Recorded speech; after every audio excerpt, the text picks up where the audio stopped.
Di tengah transisi kekuasaan yang masih hangat, muncul suara lantang dari diaspora Indonesia di Inggris.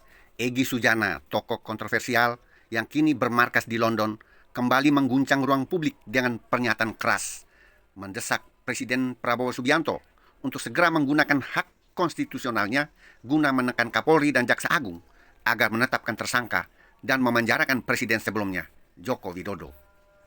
Egy Sujana menyebut dirinya sebagai Led Inggris, sebuah julukan yang belum jelas makna formalnya, namun tampaknya dimaksud sebagai simbol perlawanan dari luar negeri. Dalam berbagai siaran daring, ia menyebut bahwa gonggongan dari London adalah bentuk tekanan moral agar Prabowo tidak terjebak dalam kompromi politik yang membungkam keadilan. Namun pertanyaannya, apakah desakan semacam ini memiliki dasar hukum yang sah, ataukah hanya retorika politik yang beresiko memperkeruh stabilitas nasional? Secara hukum, Presiden memang memiliki pengaruh terhadap institusi penegak hukum, namun tidak memiliki kewenangan langsung untuk memerintahkan penetapan tersangka. Penegakan hukum harus tetap berada dalam koridor independensi lembaga. Kapolri dan Jaksa Agung bertanggung jawab secara profesional, bukan politis.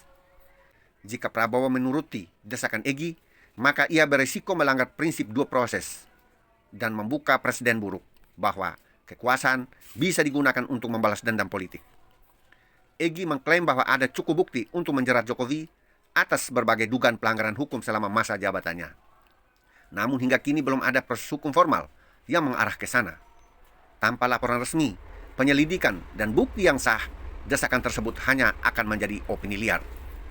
Jika memang ada bukti kuat, seharusnya disampaikan melalui mekanisme hukum yang berlaku, bukan lewat tekanan publik atau agitasi dari luar negeri.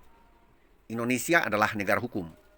Desakan dari tokoh seperti Egy Sujana harus diuji bukan hanya dari sisi moral, tetapi juga dari sisi legalitas dan dampaknya terhadap stabilitas nasional. Presiden Prabowo berada di persimpangan antara menjaga integritas hukum atau tunduk pada tekanan politik yang bisa mencederai demokrasi.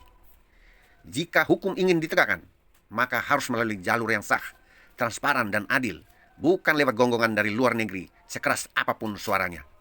Salam keadilan. Advokat Darius Leka SH.